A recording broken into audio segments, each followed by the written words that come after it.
Cumprimento a todos os meus irmãos com a paz de Jesus. Seja bem-vindo ao estudo da lição da Escola Sabatina, número 13, o fim da missão de Deus. Antes de começar, vamos orar. Pai querido que estás nos céus, aqui estamos na Tua presença nesta manhã, buscando a Tua bênção, suplicando que o Senhor, em nome de Jesus, derrame o Espírito Santo sobre mim e os meus irmãos, ao abrirmos a Tua palavra neste momento. Ouve as orações do Teu povo, em nome de Jesus. Amém, Senhor. O fim da missão de Deus. O verso áureo: uma vez que tudo será assim desfeito, vocês devem ser pessoas que vivem de maneira santa e piedosa, esperando e apressando a vinda do dia de Deus. Por causa desse dia, os céus incendiados serão desfeitos e os elementos se derreterão pelo calor. 2 Pedro, capítulo 3, versos 11 e 12. Aqui está o sonho de Deus para você e para mim. Vivermos uma vida santa e pura e piedosa aqui na terra. E também nos prepararmos para este grande dia em que os céus incendiados serão desfeitos e os elementos se derreterão pelo calor e nós vamos viver eternamente na presença do nosso Deus. Queridos, será o fim da missão de Deus. O livro do Apocalipse inunda a mente do leitor com cenas do fim, cenas dos últimos dias.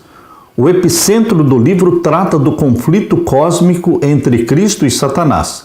O inimigo perdeu seu domínio legal sobre a terra e agora persegue aqueles que permanecem leais a Deus.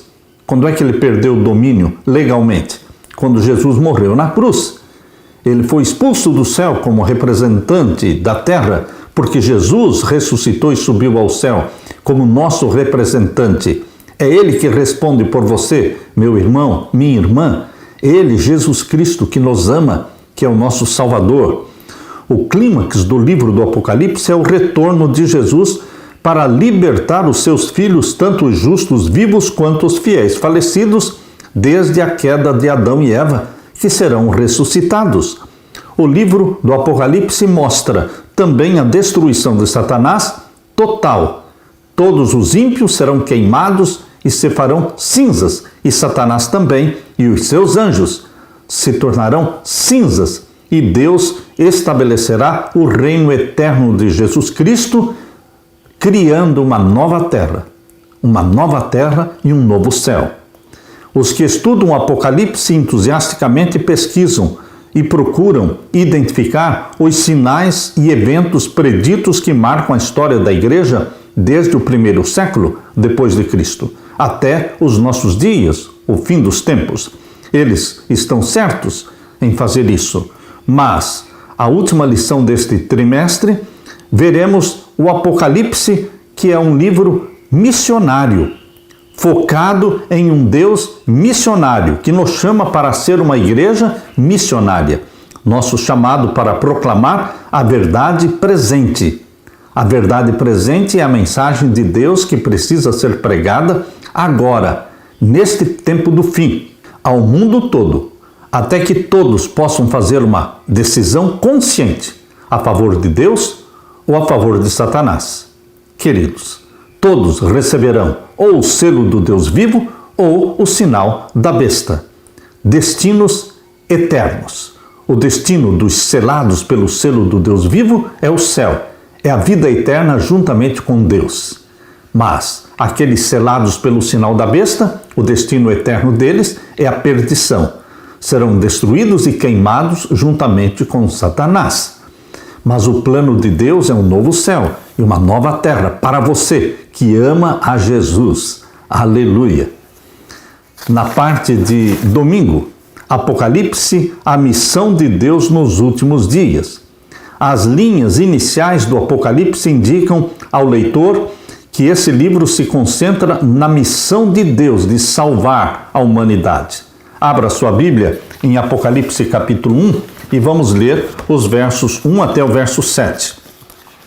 Apocalipse capítulo 1 e os versos 1 até o verso 7. Revelação de Jesus Cristo. Não tem nada enigmático, não tem nada oculto aqui. O Apocalipse é revelação, é um livro aberto. Revelação de quem? De Jesus Cristo, a qual Deus lhe deu, o Pai lhe deu, para mostrar a quem? Aos seus servos. Você e eu somos servos de Deus, para mostrar para nós as coisas que brevemente devem acontecer. O Apocalipse fala das coisas que iriam acontecer do tempo de João para frente, ou seja, do Império Romano que dominava o mundo, era o poder reinante para frente. O Apocalipse não foi escrito para falar do Egito, da Assíria, de Babilônia ou mesmo da Medopérsia ou Grécia. O Apocalipse foca nos assuntos, nas profecias dos dias de João, do primeiro século para frente. Por isso diz aqui as coisas que brevemente devem acontecer. E pelo seu anjo as enviou e as notificou a João, seu servo, o qual testificou da palavra de Deus e do testemunho de Jesus Cristo e de tudo o que tem visto. João cumpriu a sua missão. Ele não guardou para si mesmo a mensagem que Deus revelou para ele.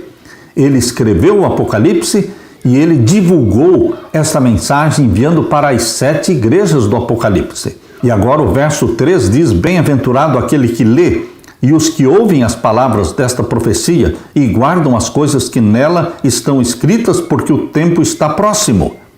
Queridos, Jesus Cristo quer que você leia, quer que você entenda, quer que você guarde aquilo que ele revelou no Apocalipse. E o verso 4, João, às 7 igrejas que estão na Ásia. Ele escreveu para a igreja que estava em Éfeso, em Esmirna, em Pérgamo, em Tiatira, em Sardes, em Filadélfia e Laodiceia. As 7 igrejas que estão na Ásia. Graça e paz seja convosco da parte daquele que é e que era e que há de vir.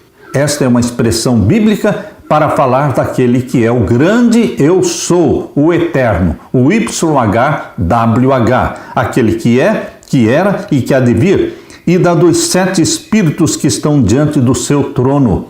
O número 7 espíritos está falando da plenitude do Espírito Santo. E o verso 5, e da parte de Jesus Cristo, que é a fiel testemunha. Jesus é a fiel testemunha porque ele veio à terra para revelar ao Pai e revelou o Pai perfeitamente na sua vida de bondade, de misericórdia e de amor. Ele é uma fiel testemunha, ele é o primogênito dos mortos, porque dentre todos os que morreram, ele é o principal dentre todos os que morreram. Ele não foi o primeiro a morrer, mas ele é o mais iminente, o mais importante, porque de todos os que morreram, ele é quem ressuscitou e ele dá poder para ressuscitar também a todos os que nele creem. Todos os que creem em Jesus Cristo serão ressuscitados, assim como ele foi ressuscitado, o primogênito dos mortos e o príncipe dos reis da terra. Serão 12 reis na nova terra, porque a terra será dividida em 12 tribos, 12 supernações, 12 grandes países. E cada um destes países terá o nome de uma das tribos de Israel. E o rei de cada uma dessas tribos estará ali. Eles serão os 12 apóstolos. Os 12 apóstolos serão os reis que se assentarão nos tronos para governarem as 12 tribos. Mas o rei dos reis, que está acima dos 12, é Jesus Cristo. Ele é chamado o príncipe dos reis da terra e é o rei dos reis. Aquele que nos ama, Jesus Cristo que nos ama e em seu sangue nos lavou dos nossos pecados. Ele teve um batismo de sangue e ele morreu na cruz para perdão dos nossos pecados. E agora o verso 6, e nos fez reis e sacerdotes. A nova terra, ela será governada por reis, comprados pelo sangue de Jesus Cristo. E nós somos também sacerdotes, porque nós vivemos para interceder a favor daqueles que hão de herdar a salvação. Jesus Cristo é o nosso intercessor no céu, mas nós estamos aqui na terra intercedendo por aqueles que queremos levar para Jesus. reis e sacerdotes, para Deus e seu Pai. A ele glória e poder para todos sempre. Amém. E o verso 7, eis que ele vem com as nuvens. Jesus Cristo subiu em nuvens. Atos capítulo 1, versos 9 até o verso 11, fala que os discípulos estavam olhando para Jesus quando ele lá no Monte das Oliveiras começou a subir para o céu, até que ele foi oculto em nuvens. Queridos, ele subiu em nuvens, ele vai voltar em nuvens, cercado por todos os anjos. Eis que ele vem com as nuvens e todo olho o verá. A volta de Jesus será literal e visível. Assim como a ascensão de Jesus foi literal e visível, assim será a sua volta. Todo olho o verá. Olhos de amor e olhos de ódio verão Jesus Cristo voltando, como diz Mateus 24, verso 30. Todos o verão, toda a tribo da terra, todas as nações da terra verão o Filho do Homem voltando com poder e grande glória. Todo olho o verá. E até os mesmos que o traspassaram, aqueles que participaram da crucifixão de Jesus, Anás, Caifás, Pilatos, os que pregaram, os soldados que estavam ali, aqueles que participaram da crucifixão de Jesus, eles serão ressuscitados para verem quem foi aquele que eles mataram. Queridos, e aqui diz, e todas as tribos da terra se lamentarão sobre ele, sim, amém. Queridos, esta introdução do Apocalipse é maravilhosa, porque mostra a nossa missão, assim como João foi ordenado a ele a espalhar a mensagem, e ele cumpriu a missão enviando a mensagem para as 7 igrejas do Apocalipse, assim também você tem uma missão de espalhar a mensagem até Jesus Cristo voltar. João revela nos primeiros versos que Jesus é a fonte e o ponto central do livro do Apocalipse. Depois, em Apocalipse 1, 4 e 5, ele se refere aos membros da divindade. Pai, Filho e Espírito Santo, a divindade, o Deus, o trio celestial, que trabalham unidos para salvar os seres humanos. O Pai é o ser eterno, que era e que há de vir. O Espírito Santo, que atuava poderosamente entre as igrejas do primeiro século, é mencionado. E então João se lembra da posição de Jesus, a fiel testemunha, o primogênito dos mortos, proprietário legal deste planeta. A tentativa de Satanás de usar a terra para estabelecer o seu reino foi frustrada esta tentativa. Além da vitória de Jesus sobre Satanás, o sangue derramado do Criador lava nossa culpa e vergonha. Apocalipse 1, verso 6, diz que nos fez reis e sacerdotes. Sacerdócio de todos os crentes. Todos nós intercedemos pelas almas que Jesus Cristo quer salvar. Nós estamos aqui para cumprir a missão. E Jesus Cristo ainda fala na primeira carta de Pedro, capítulo 2, verso 9. Confirma que você e eu somos um reino sacerdotal. Nós estamos aqui para salvar almas, interceder por elas, levá-las a Jesus. 1 Pedro capítulo 2, verso 9. Mas vós sois a geração eleita, o sacerdócio real. Isto está em harmonia com Apocalipse 1, verso 6, que nos fez reis e sacerdotes. Vocês são sacerdócio real, nação santa. Deus sonha em que você seja santo. Sejam santos porque eu sou santo. Busque, peça, jejue, ore, buscando a santidade de Deus, a santidade de Jesus, nação santa, povo adquirido, para que anunciemos, para anunciar o quê? Pregar as 3 mensagens angélicas, a verdade presente, para que anuncieis as virtudes daquele que vos chamou das trevas para a sua maravilhosa luz. O foco da missão de Deus não é simplesmente salvar a família humana. A salvação oferece uma posição para a família humana, uma posição nova e honrosa, pois a imagem de Deus é restaurada em nós. Não seremos somente salvos, nós seremos elevados a uma posição acima dos anjos não caídos.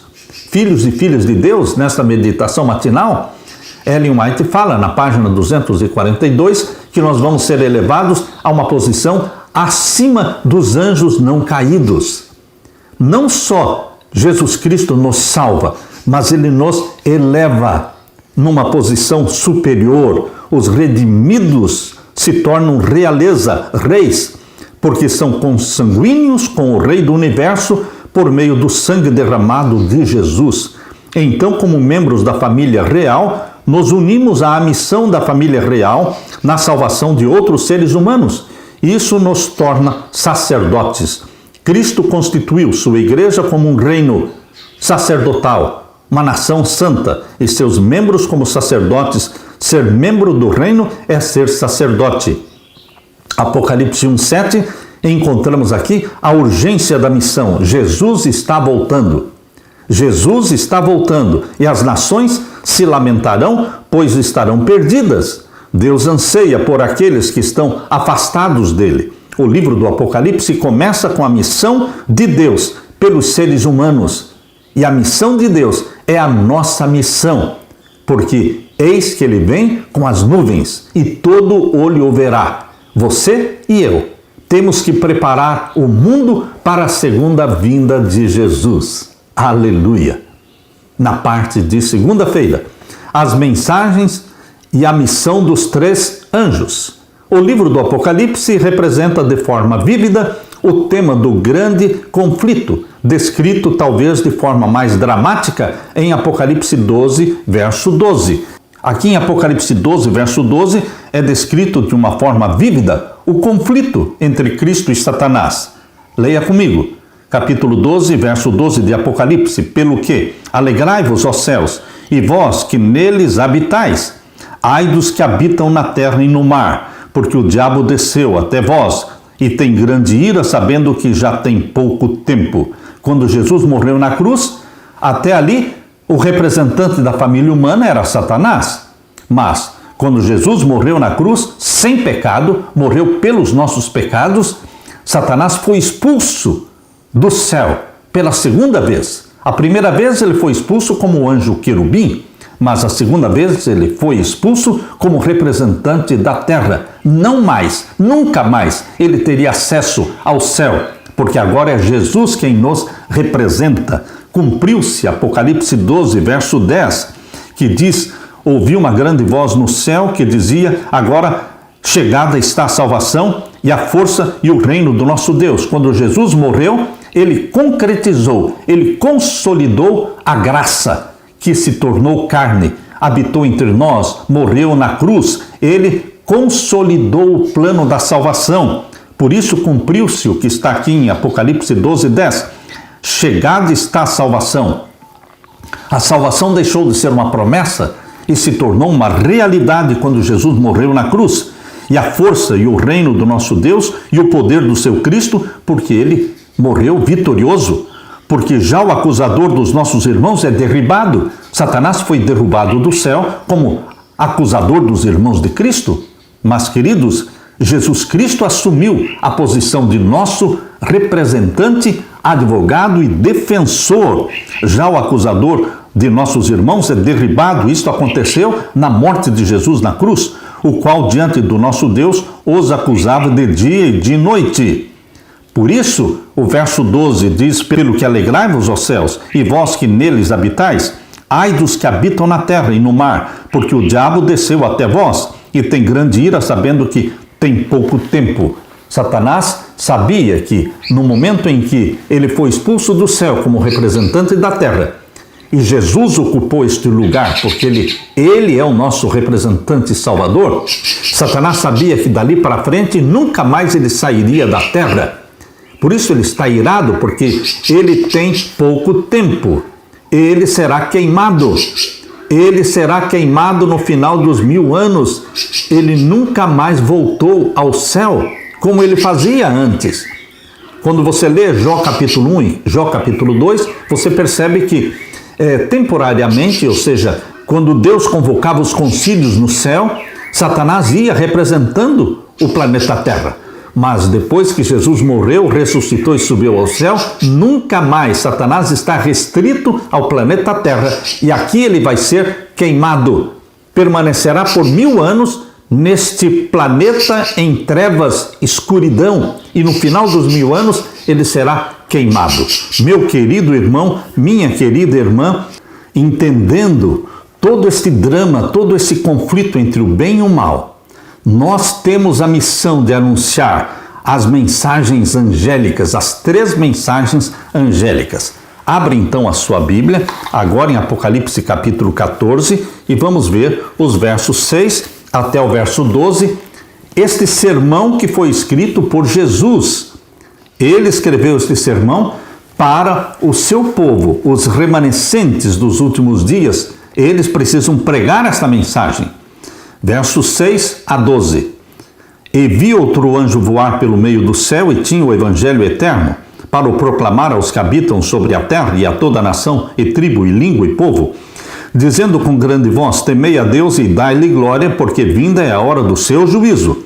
E adorai aquele que fez o céu, e a terra, e o mar, e as fontes das águas. Aqui está a primeira mensagem angélica.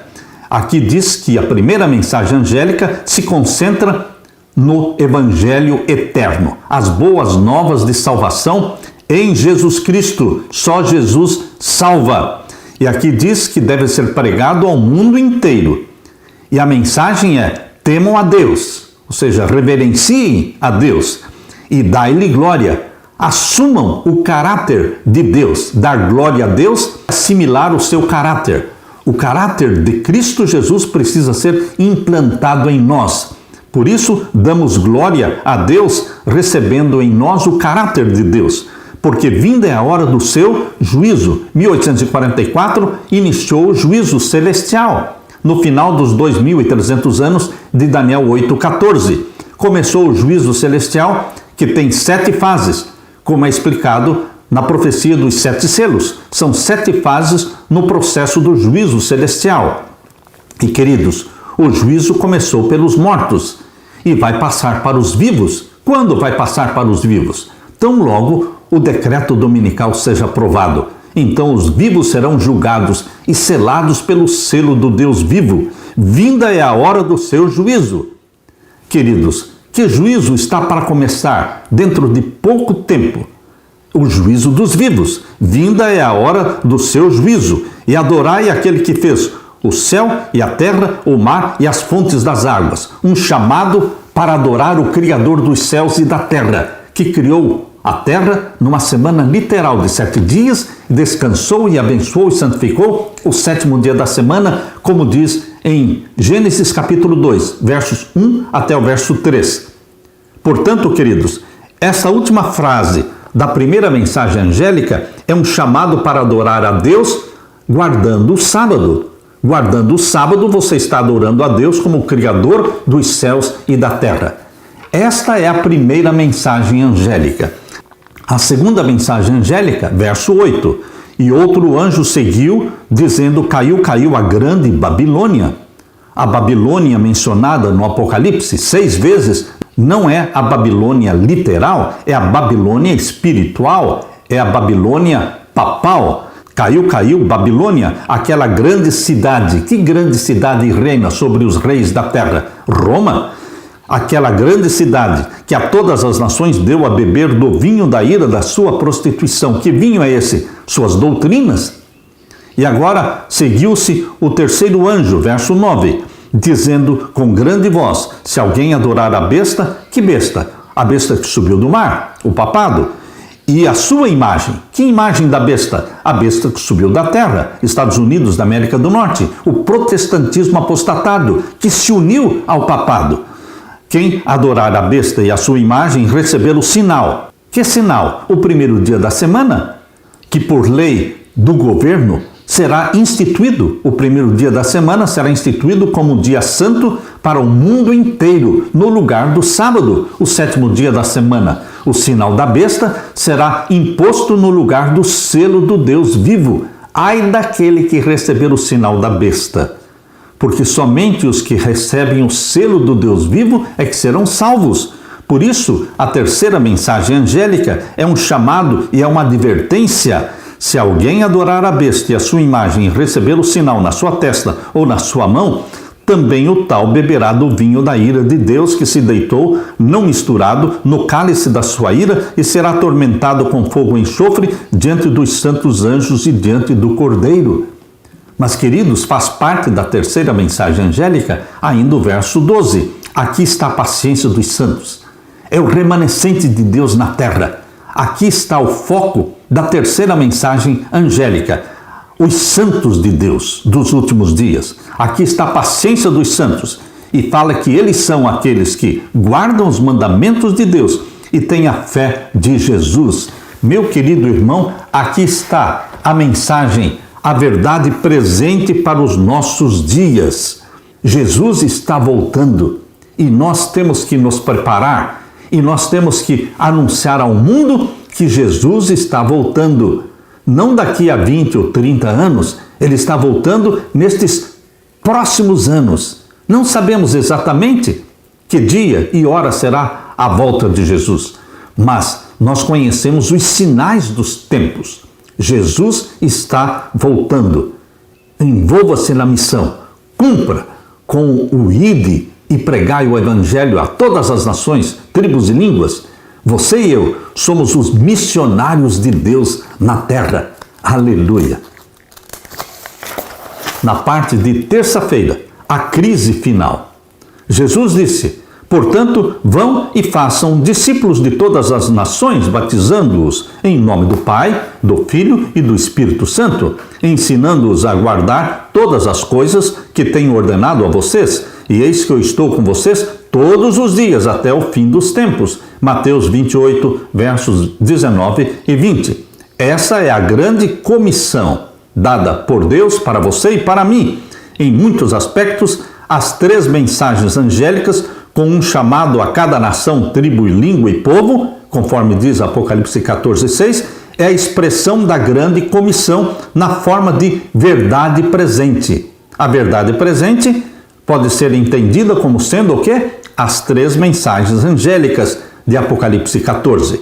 Abra sua Bíblia agora, vamos ler o que está na primeira carta de João, capítulo 4 e o verso 8. Primeira carta de João, capítulo 4, verso 8. Aquele que não ama não conhece a Deus, porque Deus é amor. Deus é amor, ele ama os pecadores e todos os que amam a Jesus Cristo serão salvos. Lemos também na segunda carta de Pedro, o capítulo 3 e o verso 9. Segunda carta de Pedro, capítulo 3 e o verso 9. O Senhor não retarda a sua promessa, ainda que alguns a tenham por tardia, mas é longânimo para convosco, não querendo que alguns se percam, senão que todos venham ao arrependimento. Deus não está retardando a sua vinda, mas Ele está dando oportunidade para que mais pessoas se arrependam, mais pessoas se salvem. E lemos também na primeira carta de Paulo a Timóteo, capítulo 2 e o verso 4, que quer que todos os homens se salvem e venham ao conhecimento da verdade. Todos precisam conhecer a verdade presente, a verdade anunciada no Apocalipse. E queridos, o verso 5 diz: porque há um só Deus e um só mediador entre Deus e os homens, Jesus Cristo, o homem. Cristo ama toda a humanidade, sem excluir nenhum grupo. Ao contrário da teologia que ensina que Cristo morreu apenas por uma elite predestinada, a Bíblia afirma que a morte de Cristo foi por todos, a despeito da raça, etnia ou qualquer outro fator. Cristo morreu por nós. A única questão que resta é: como iremos reagir à morte de Jesus? Abraçá-lo como Salvador? Quando ele voltar, haverá apenas dois grupos: os que se submeteram à autoridade de Satanás e receberam o sinal da besta, e os que se submeteram à autoridade de Jesus Cristo e receberam o selo do Deus vivo. Você percebe em Apocalipse 13 e em Apocalipse 17 que os governos, as religiões e os governos, eles vão se unir para o domínio mundial. Isso está claramente revelado em Apocalipse 13 e Apocalipse 17. E aqueles que se submeterem a esses governos, a este governo mundial, estarão sendo selados pelo sinal da besta. Porém, Jesus Cristo mostra que os vencedores são aqueles que se submetem a Jesus, o Senhor dos Senhores, o Rei dos Reis, como diz em Apocalipse 17 e o verso 14. Os eleitos, chamados eleitos e fiéis. Você e eu, meu querido irmão, nós somos os chamados eleitos e fiéis. Em Apocalipse 14, verso 12, diz que as características nossas, do remanescente, São duas: guarda os mandamentos de Deus e tem a fé de Jesus. Em oposição, em contraste com os que guardam os mandamentos papais, com os que guardam o domingo. O povo de Deus, os remanescentes dos últimos dias, eles guardam os mandamentos de Deus, escritos pelo dedo de Deus, em 2 tábuas de pedra. Mas o Espírito Santo escreve estes mandamentos na nossa mente. Isto está claro ali em Hebreus capítulo 8. Desde o princípio, a humanidade tem tido evidências de quem é Deus e de qual é o seu caminho de justiça e amor. Portanto, todos os seres humanos das eras passadas serão julgados com base na maneira pela qual cooperaram com Deus e viveram de acordo com a luz que tinham. No tempo do fim, há uma polarização crescente e a liberdade de consciência será anulada. Sim, será anulada a liberdade de consciência.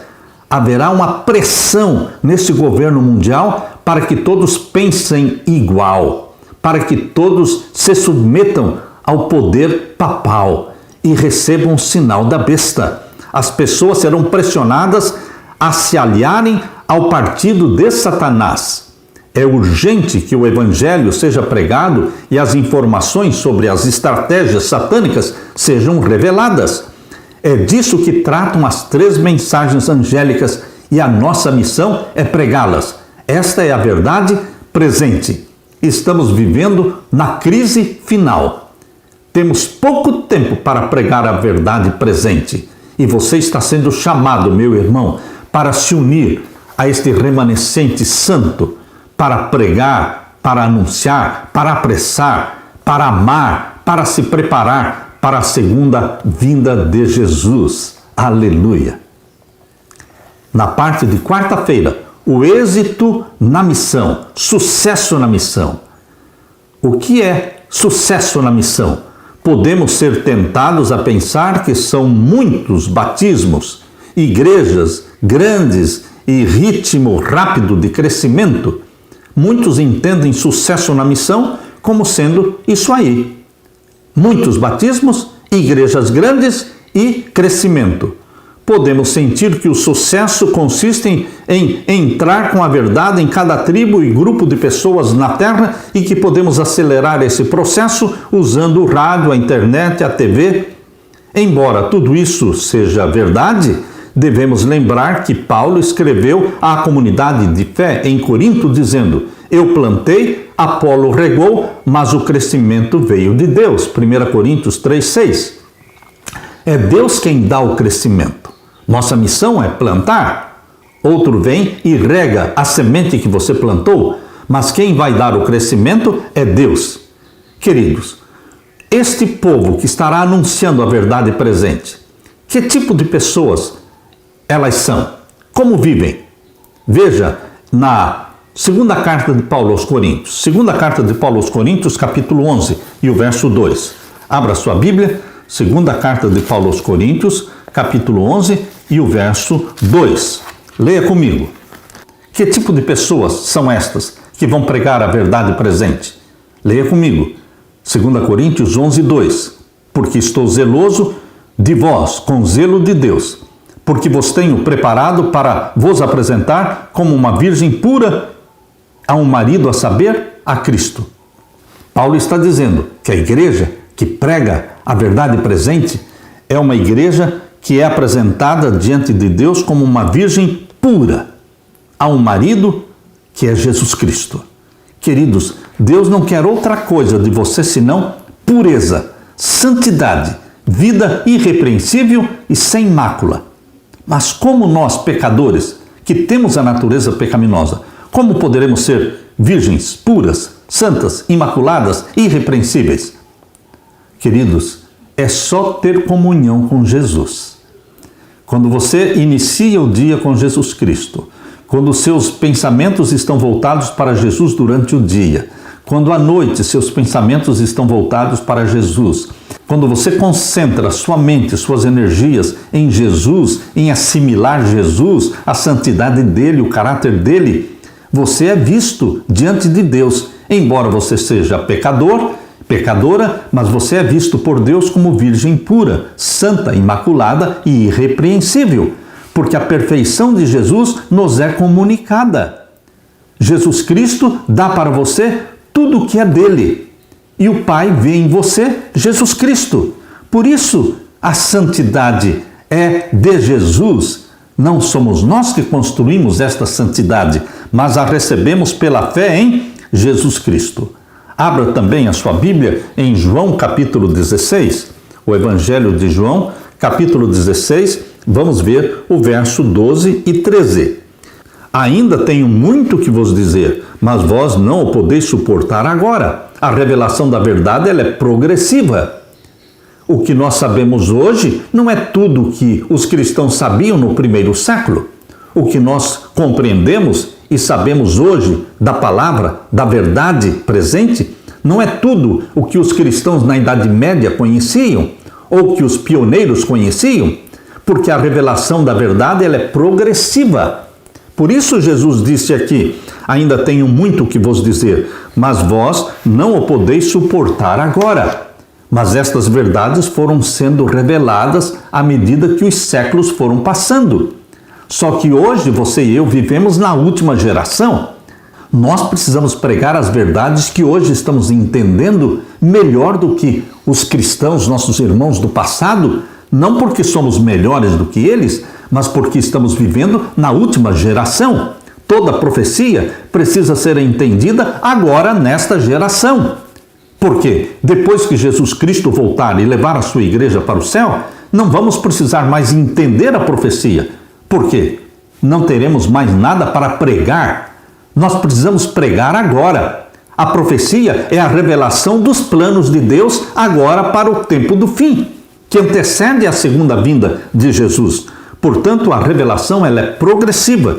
E diz aqui o verso 13, mas quando vier aquele Espírito da verdade, e o Espírito da verdade é o Espírito Santo, ele já veio, ele está sendo derramado sobre você, a chuva temporã e a chuva serôdia. Todo aquele que pede e busca vai receber sim a chuva temporã e também a chuva serôdia do Espírito Santo. Ele vai nos guiar em toda a verdade, ele vai revelar a verdade progressivamente para você. Quando vier aquele Espírito da verdade, ele vos guiará em toda a verdade, porque não falará de si mesmo, mas dirá tudo o que tiver ouvido e vos anunciará o que há de vir. Ele me glorificará, disse Jesus, o Espírito Santo glorifica Jesus, porque há de receber do que é meu e vou-lo há de anunciar. Meu querido irmão, aqueles que vão pregar a verdade presente não são somente virgens puras, irrepreensíveis e santas e imaculadas, mas também são batizados pelo Espírito Santo. O Espírito Santo nos batiza, o Espírito Santo nos revela a verdade de forma progressiva. E agora leia também a primeira carta de João, capítulo 1. A primeira carta de João, o capítulo 1, vamos ver o verso 8. Você pode ler comigo. 1 João 1,8. Se dissermos que não temos pecado, enganamo-nos a nós mesmos e não a verdade em nós. Estes santos de Deus dos últimos dias, considerados por Deus como virgens puras, santas e imaculadas, estes santos de Deus, batizados pela chuva temporã e chuva serôdia do Espírito Santo, eles não são arrogantes, eles não se orgulham da sua santidade, eles reconhecem que são pecadores. Nós precisamos reconhecer que nós somos pecadores. Embora não estejamos vivendo em pecados conhecidos, pecados conscientes, mas nós temos uma natureza pecaminosa, porque somente quando Jesus voltar é que o nosso corpo mortal, pecaminoso, será revestido da imortalidade de um corpo glorificado. Então, queridos, o capítulo 1 da primeira carta de João, verso 8, diz: se dissermos que não temos pecado, ou seja, que não somos pecadores, enganamo-nos a nós mesmos e não há verdade em nós. Nós não cremos na carne santa. Nós não cremos que vai chegar um momento em que você pode cruzar os braços e dizer: eu atingi um estado de santidade ideal, que é a santidade plena. Eu não peco mais. Queridos, não se enganem, não se enganem. Nós vamos ter um corpo mortal e pecaminoso, uma natureza pecaminosa, até Jesus voltar. Isto não significa que você deva continuar vivendo na prática de pecados conscientes, voluntários e conhecidos. Você decide deixar de pecar. E quando você pecar, o apóstolo João está dizendo aqui, na sua primeira carta, capítulo 2, verso 1, o plano de Deus é que você não peque. Mas, quando você pecar, temos um advogado junto ao Pai, Jesus Cristo, o justo. Portanto, meu querido irmão, quando nós colocamos como meta não continuar na prática de pecados conscientes, você, aos olhos de Deus, está justificado e você é visto como uma virgem pura, irrepreensível e com vida imaculada. Porque quando você vai a Jesus Cristo e recebe dele a justiça dele, o Pai vê Jesus em você. E você é considerado por Deus, o Pai, como se nunca tivesse pecado. O Pai olha para você como se você nunca tivesse pecado. E quando você peca, você corre para Jesus e confessa e abandona, você continua na graça. O Pai continua olhando para você como se você nunca tivesse pecado. Agora, se dizemos que não somos pecadores, mentimos, porque somos pecadores. Aqui diz na primeira carta de João, capítulo 1, verso 9. Se confessarmos os nossos pecados, Ele, Jesus, é fiel e justo para nos perdoar os pecados e nos purificar de toda injustiça. Queridos, em Apocalipse capítulo 7, verso 14, Apocalipse capítulo 7 e o verso 14 descreve o povo de Deus agora no tempo do fim. Leia comigo, Apocalipse 7, 14. E eu disse-lhe, Senhor, tu sabes. E ele me disse, estes são os que vieram da grande tribulação. Você e eu vamos passar pela grande tribulação. E lavaram seus vestidos e os branquearam no sangue do Cordeiro. Queridos, ir a Jesus Cristo, confessar os pecados, pedir que Ele nos lave com o seu sangue. Isso é o que está sendo dito aqui dos salvos, dos remanescentes de Deus. Eles foram lavados pelo sangue do Cordeiro. Deus não vai cobrar de você os pecados por ignorância ou os pecados inconscientes, mas o que atrapalha o cristão e bloqueia a salvação é quando ele decide continuar na prática dos pecados conscientes. Aquilo que o Espírito Santo já convenceu você de que é pecado precisa ser confessado, abandonado, romper com os pecados e buscar, sim, o batismo do Espírito Santo.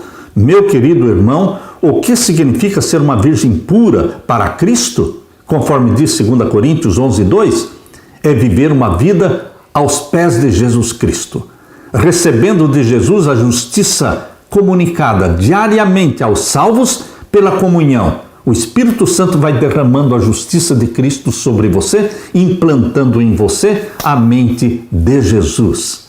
Aleluia! Na parte de quinta-feira, missão concluída. A missão de salvar a família humana, de resgatar a família humana.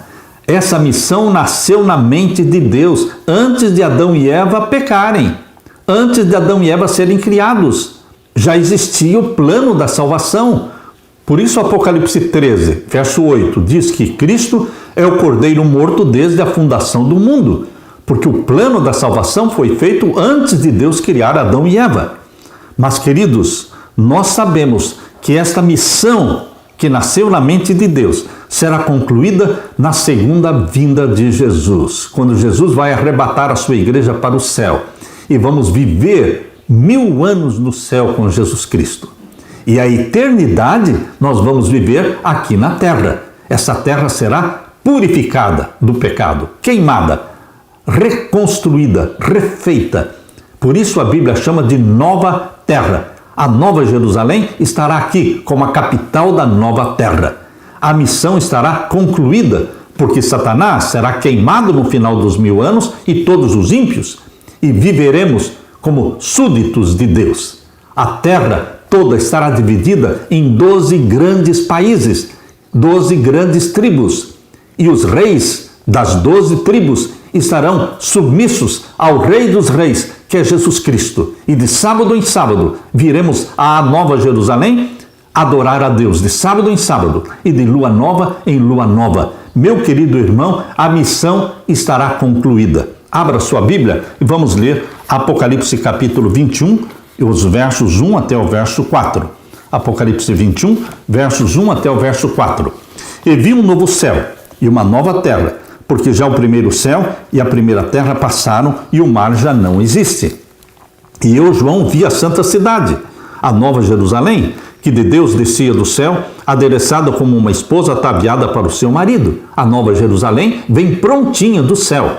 Ela vem para a terra, para ser a capital da nova terra. Isso vai acontecer no final dos 1000 anos. Verso 3.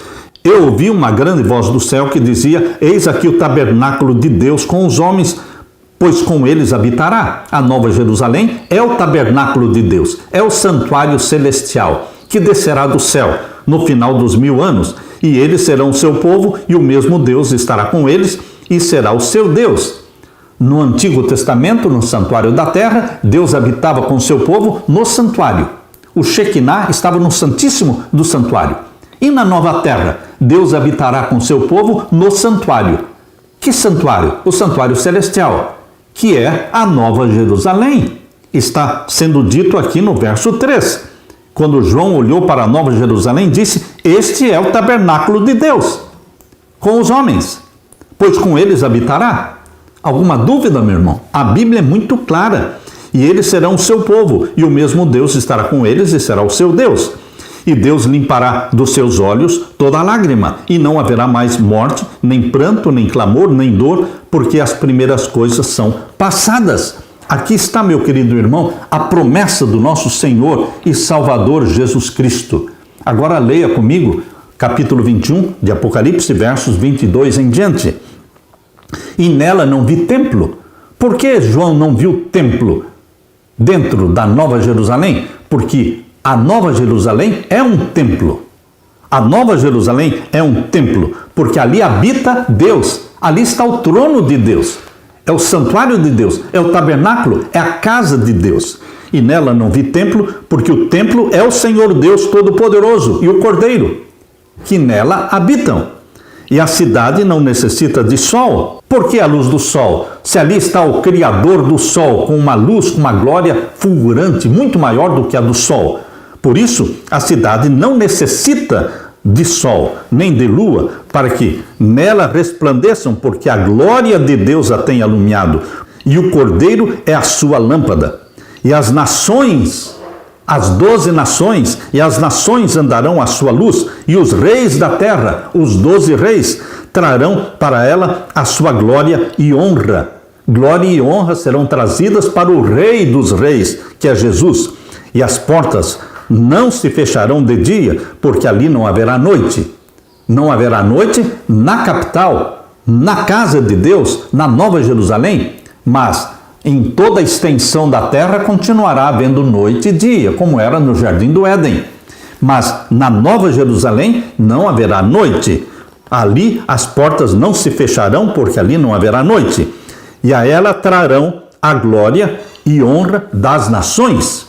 E não entrará nela coisa alguma que contamine e cometa abominação e mentira, mas só os que estão inscritos no livro da vida do Cordeiro. Viver na Nova Jerusalém é para quem? Para quem abraçou Jesus como Salvador, para quem confessou seus pecados a Jesus, para quem recebeu a unção do Espírito Santo, para aqueles que deixaram que o Espírito Santo implantasse neles a mente de Jesus Cristo, que receberam a santidade de Jesus, que foram gerados pelo Espírito Santo. Queridos, estes tiveram o seu nome inscritos no livro da vida do Cordeiro.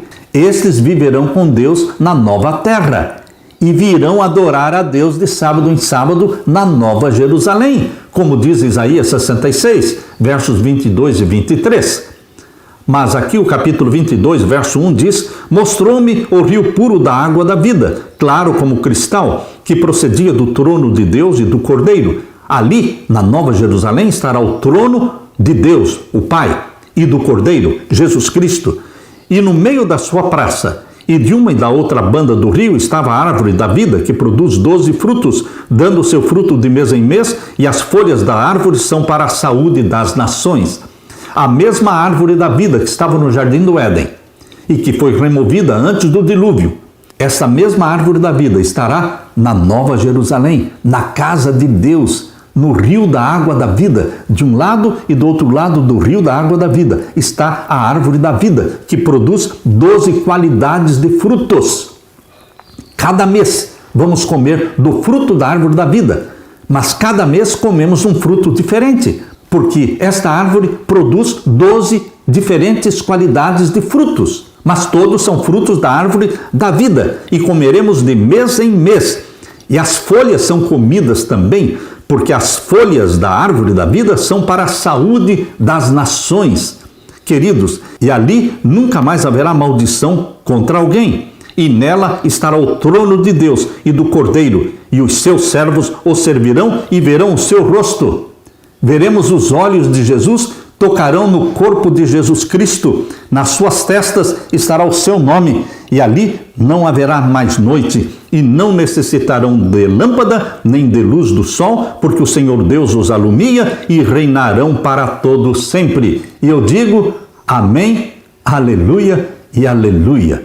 Este é o plano de Deus para você, esta é a missão concluída, é Deus colocando você no novo céu e na nova terra.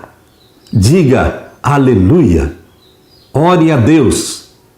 Pai querido que estás nos céus, eu quero fazer parte destes remanescentes, comprados pelo sangue de Jesus Cristo, batizados pelo Espírito Santo. Eu quero fazer parte, e eu estou fazendo parte, destes que estão proclamando as 3 mensagens angélicas, a verdade presente para o nosso tempo, preparando um povo para a volta de Jesus, preparando a nossa família para a volta de Jesus. Derrama sobre mim, Pai amado, o Espírito Santo. Derrama sobre os meus irmãos o Espírito Santo. E querido Jesus, volte logo nos buscar. É em nome de Jesus que pedimos. Amém e amém, Senhor. Meu querido irmão, minha querida irmã, deixo com você a paz de Jesus. Amém.